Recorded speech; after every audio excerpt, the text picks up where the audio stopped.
أحبائي أعزائي متابعي قناة الشيف أمين على اليوتيوب. اليوم نقدم لكم وصفة الكبسة. زيت زيتون، أحمر الدجاج من الجهتين،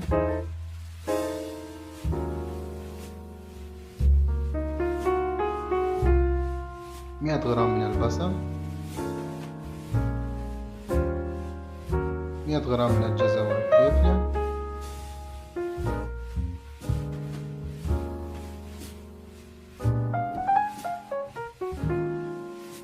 معلقة كبيرة من معجون الطماطم، 100 غرام من الطماطم المبشورة،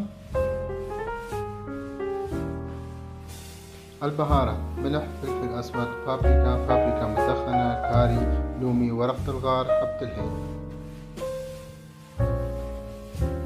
نضيف عليه 5 أكواب من الماء المغلي، كوبين من الرز المغسول مسبقا.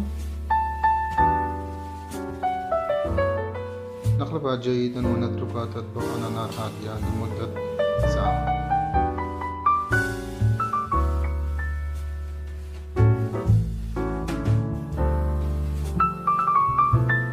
ألف صحة وعافية.